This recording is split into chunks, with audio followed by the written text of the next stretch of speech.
Good morning, everybody. Welcome to your Rangers Review morning briefing. It is Tuesday, the 17th of June. I'm Derek Clark. I'm joined this morning by Chris Jack. How goes it, Chris? All good. Another interesting day in the world of Rangers on Monday, and no doubt another interesting day in the world of Rangers on Tuesday to come. Yeah, certainly getting our money's worth out of you, that's for sure. A busy boy, even over the weekend as well. Lots of murmurings and transfer speculation. Before we get stuck into that, folks, just a quick word for our podcast sponsors, as ever, the great guys at Willows Fencing. Glasgow-based company and proud partners of the Rangers Review. They've got over 20 years' experience, unparalleled quality.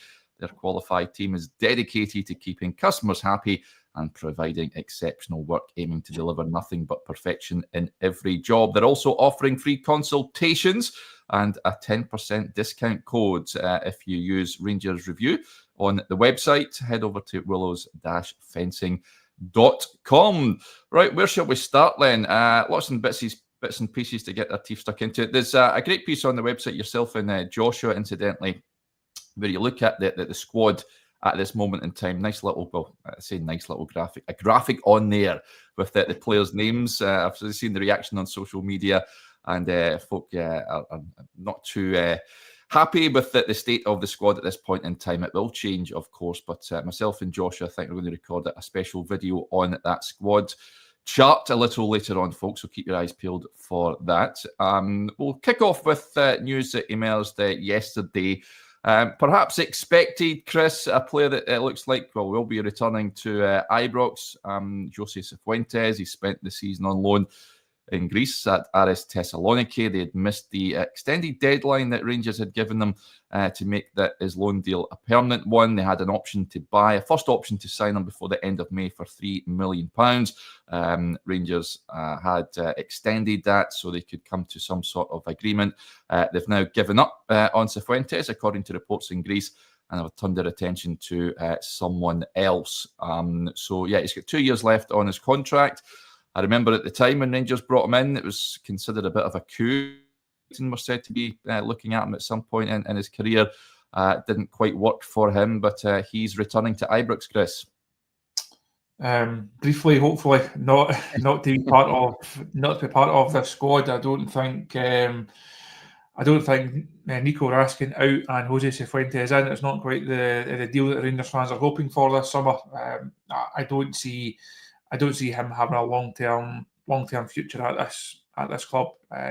It would have been nice if Aris had just go forward through on that deal and they'd be able to do that one. That would have been another one off the books. It's a tricky business, this, for Rangers. They have players that other clubs will want. They'll have players that they can demand big fees for, like Wigaman, like Raskin, Diomande. They've got a number of guys that Rangers don't want, and the market for them is slightly smaller, and obviously the finances are more difficult. The finances on Cifuentes, for example, are going to be nowhere near, obviously, the finances on Nico Raskin, but it's still really important to get him out the door if Russell Martin decides he's not part of this squad. And I'd be amazed if Russell Martin does believe that Cifuentes can be part of this squad, because we've not seen enough to suggest that he can be or should be. Then Rangers have to find a buyer. No, they can't have players once again sitting in the stand picking up wages. We had a big read on the site last weekend looking at the key financial situation at the club heading up to the takeover, and one of the things that came out of that piece was the work that had to be done to bring down the wage bill. They had to bring down a bill that had been out of control, had got far too high. That had to get under control, and that's why the fees last summer were as low. So Conor Goldson left. The guys left at the end of their contracts. Scott Wright left. Todd Cantwell left. They had to do that work, but they couldn't do that work from any position of strength. On Cifuentes, you're not operating from a position of strength either. You don't have a strong hand to play when when you sit back or when you sit down at the negotiating table. So players like Cifuentes, like Matondo, like Dowell, like Davies, they're going to be a problem for Rangers because they have to find a way to get as much back in terms of fees as they can, but make sure that these wages are off the bottom line quickly enough so that money can then be reinvested in this squad. Some interesting points coming in off the back of that. Scott says maybe it's worth giving Cifuentes an actual chance. I know it's unpopular, but we just don't know enough. I would imagine that Russell Martin will look to have a chat with him. He will have seen videos of Jose Cifuentes, and I'm sure he'll make his own mind up whether he can see if he can get something out of him. I would doubt it, but you just never know. CGM55 says, actually, I think we'll be able to shift Cifuentes easily enough. We're only looking for pennies for him. If Rangers were looking for pennies for him, he'd be at Aris. That's the issue. They were unable to meet Rangers' asking price for him. But fair play to Rangers. Criticised them in the past for just selling players off on the cheap, but they're standing firm, according to reports here, for what they feel the player is worth. And Aris not able to meet that. So he is, I'm sure he is available and someone that another team you'd imagine will be looking to prize away. I'm sure his agent will be working away, looking to get him a move out of Glasgow, but you just never know. One player that was linked to the club yesterday came from nowhere, pretty much. Chris reports initially from Spain, and that is Max Aarons, formerly of Norwich City. Spent time at Bournemouth, spent the second half of last season on loan at Valencia, and reports suggest that Rangers exploring a deal to bring him into the club. Quite a dynamic right back, which I think most fans would be quite happy to see in the building. What can you tell us about this?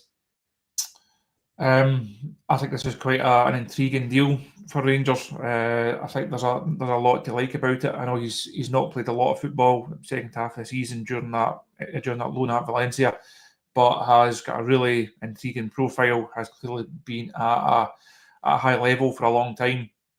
Has gone for some big transfer fees. Has been linked with some big transfer fees, and I think he's got a lot of. He's got a lot of attributes that you could see fitting into Russell Martin's side. We have spoken a lot already about James Tavernier. We will speak a lot about James Tavernier to come, no doubt. But this feels like a real guy that is going to come in and offer a potential upgrade on that right hand side. So as we understand it, as we reported on the site yesterday afternoon, this deal is not quite finalised yet, but there's a real interest there, and Rangers are it's definitely one that Rangers are working on. So I think that could be I think it could be a really interesting deal if they could get this one over the line. It's going to be the first of many. Now, again, we've mentioned it a few times over the weeks. There's a lot of work to be doing on this squad. A lot of players need to come in. They will spend some bigger money on some. They will spend no money on other ones. They will do loan deals. Some will have options to buy. Some will have obligations to buy. It's going to be a real mix and match for Rangers over the course of the summer. They just have to try and do as much work as possible within the constraints, both of the budget and of the time. And I think if you can get a player like Max Aarons in the door before you even buy for pre-season training potentially, I think that's you off to a good start. Yeah, ex-teammate of Russell Martin, spoke highly of him. He was on a Norwich City-based podcast a couple of years ago where he spoke about the impact that Russell Martin had on him. And but there's no doubt he didn't play much last season. 9 games in all for both Bournemouth and Valencia. Has had hamstring problems in the past as well, namely at Bournemouth. It's whether Rangers can keep this lad fit if he comes in. I think he's contracted, if I'm not mistaken, 2029 at Bournemouth. Chris, I'd imagine it'll be a loan season, loan deal, like you say there. Like you say, it will be a mixture this summer of both permanent and loan signings, but as I touched on there, it's a full-back position, which I think Rangers need to strengthen, not only on the right-back, but left-back area as well. It would just sort of reduce the workload that James Tavernier is expected to carry out in a season. And of course, Dujon Sterling is someone you simply cannot rely upon. So it makes sense to strengthen in that area of the pitch. You touched on the piece that we've got on the site this morning from myself and Josh, and one of the points we make on James Tavernier is he's not going to be able to play the same number of games. Now, we made this point last season, and it turned out he still had to play a lot of football. You mentioned Sterling there and other issues over the course of the campaign. The time will come for James Tavernier to be phased out of this Rangers side. It didn't happen last season. I would expect it to happen this season. Also, his contract issue then comes into play towards the end of this season as well. He does need to have that load lightened. You can't ask him to continually play 50, 52, 55 games over the course of the season. So someone like Aaron's coming in, fits into Russell Martin's style, fits into the way that and the manager will want his team to play, and he just takes a bit of that burden off James Tavernier. He doesn't have to come in and say, "I'm going to take the armband off you and I'm going to drop you." There's ways of doing it. And I think the way that Russell spoke about him at his press conference the other week there, I think if you read between the lines and what he was saying, he clearly appreciates what James does from a captaincy perspective and everything that he's been through at this club. But there's no guarantees that he's going to play every week. And if you've got someone like Aaron's coming in, that's just not going to be the case. Tav is not going to be on that starting team every single week because he doesn't have to be. So I don't think right back was the biggest issue in this squad. I don't think it is the biggest issue in this squad. I think if you can get a guy that's got his experience, that's got his attributes, and that can play both sides of your defence, I think that's a good bit of business all round. Yeah, I think I've seen him a couple of times, a few games for Norwich back in the day, and he looked pretty good. That was a good few seasons ago now, right enough. It obviously ended £7 million move to Bournemouth, but just hasn't quite worked out for him there. There are other clubs said to be interested in him as well, but certainly one to keep an eye on. One player who won't be coming, reported over the weekend, Rangers exploring a possibility of Harry Darling, who again has worked with Russell Martin at previous clubs, MK Dons in Swansea. He has gone to Norwich City. He's signed for them. So that's a player that Rangers and many others were looking at. Chris, is that a concern for you, players choosing championship sides over Rangers?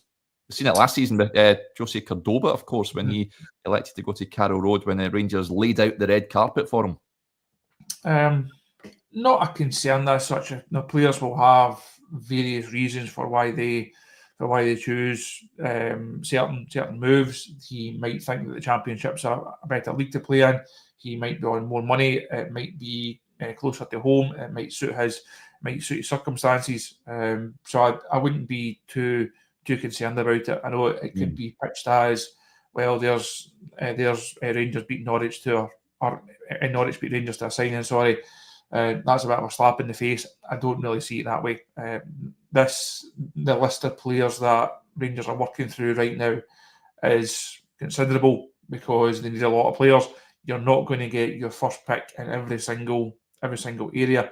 You're not just going to get into the market and say, well, I want him, and we'll just go and make it. We'll just go and make it happen. As Josh reported over the weekend, this was one that Rangers were considering. He was on their list. It wasn't a case of it's definitely going to happen. It wasn't Josh reporting saying this guy will be a Rangers player. We just reported the interest as things have unfolded. Darling has chosen to go to Norwich instead. It's one of those things. I don't think Rangers will. I don't think they'll lose too much sleep over it. But like the Cordoba one, as you mentioned last year, interested to see how he goes. Will he be a Premier League player this time next year? Time will tell. If he is, he can maybe say it's worked out for the best. if Rangers go on and have a good European run and they win some domestic silverware, he'll maybe think, well, actually, I backed the wrong horse in that particular race. Yeah, there's a point that came in from David, says, don't like how we seem to be focused on the English market, overrated and bad value.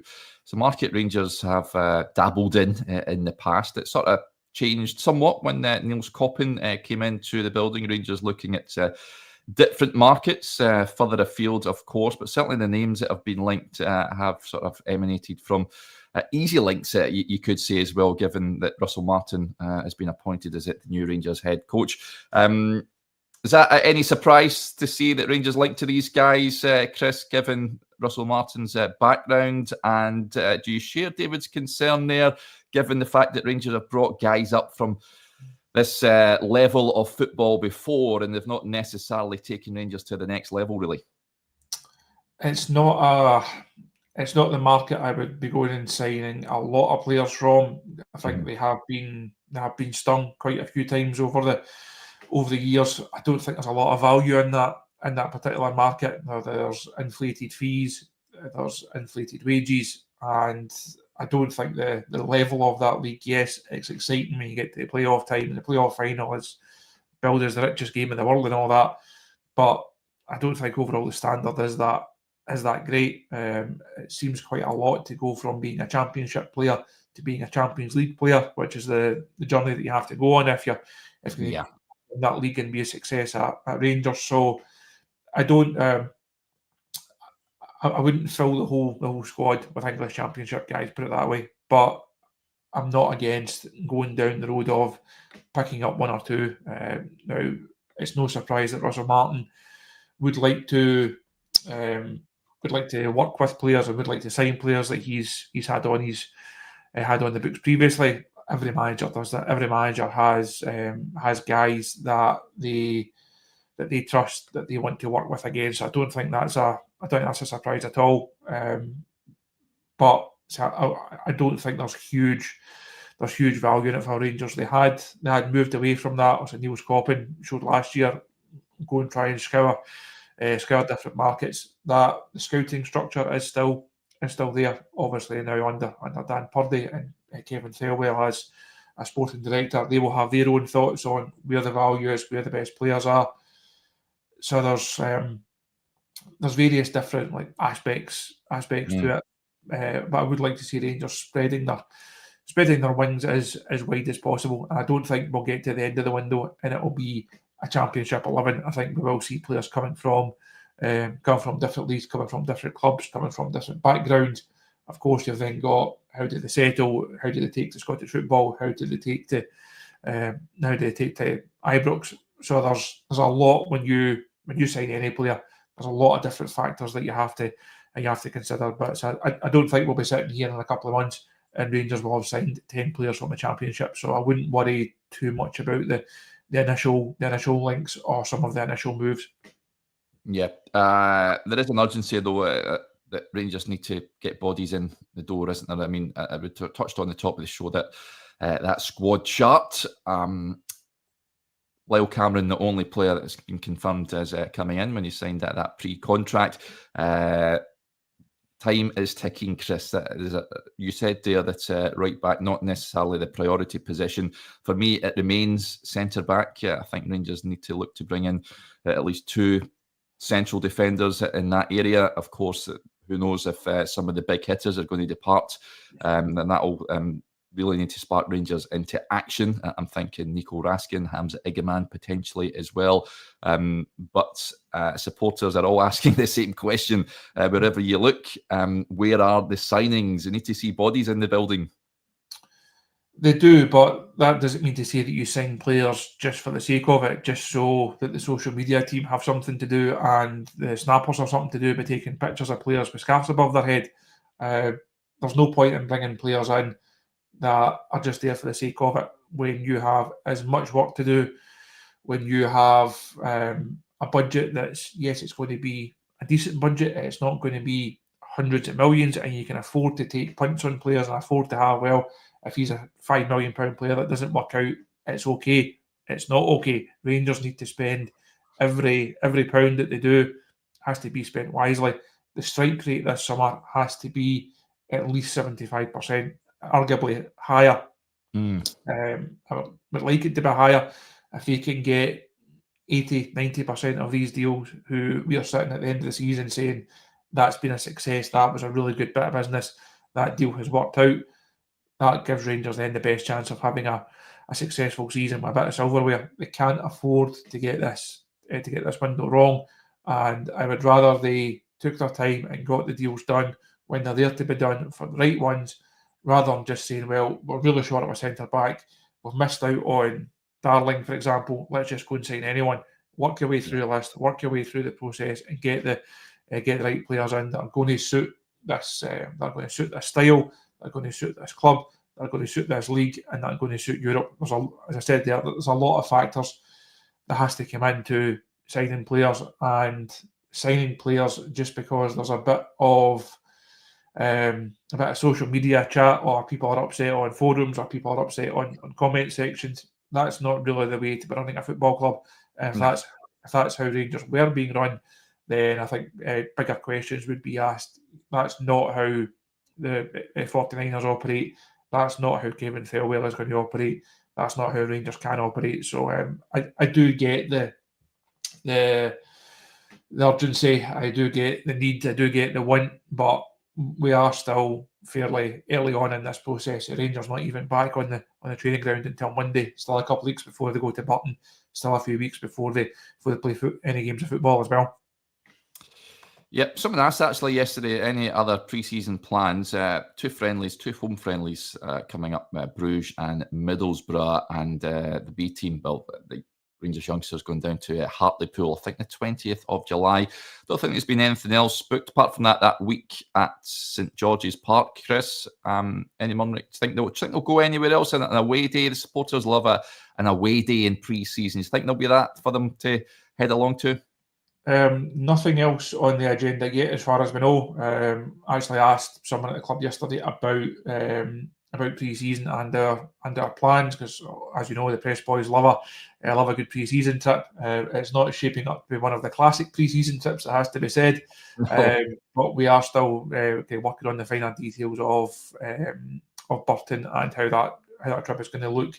There's not anything else has been confirmed in terms of the fixtures, but the schedule does look a wee bit light, it has to be said. If you think back to some of the pre-seasons under Gerrard in those early rounds of the Europa League qualifiers, you could use, the gap was such that you could use some of those early games as pre-season fixtures in effect. You could use them as part of your preparation. So yes, you had to be at a certain level for them, but you could still try things out. You could just give people minutes and can mix and match your way through those early rounds. Rangers can't be doing that this season. Like, you can't be using Panathinaikos away as an example as a pre-season game, saying, well, we can mix and match and we'll give some guys half an hour, we'll give other guys an hour.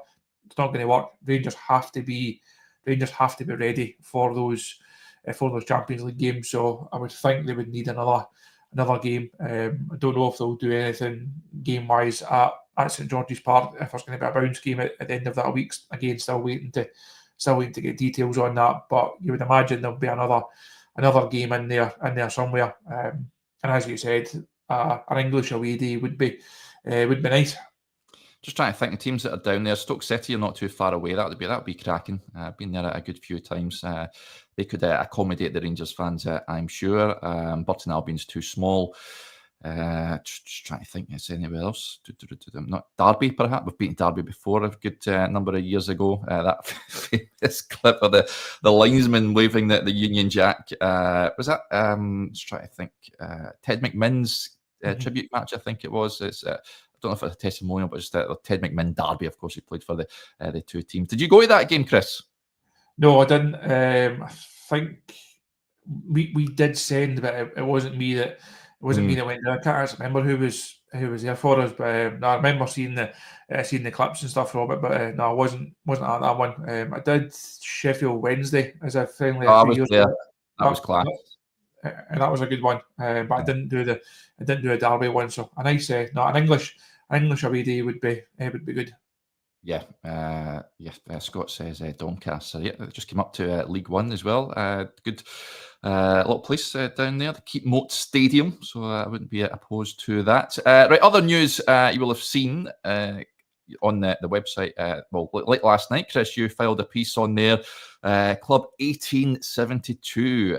They've outlined discussions with Rangers chairman Andrew Cavenagh that could see supporters benefit from a new working relationship with the Ibrox boardroom. What do you make of this? And I think you're going to speak to someone, aren't you, with regards to this story? But this caught many by surprise. This. Yes, we will have a bit more on the site. Not sure on timings yet, but there will be a bigger read on the Club 1872 situation to come on the site at some point. I think this is it's a good thing from a club perspective. I think it's a good thing from our Club 1872 perspective. It makes sense for those parties to have as positive a working relationship as possible.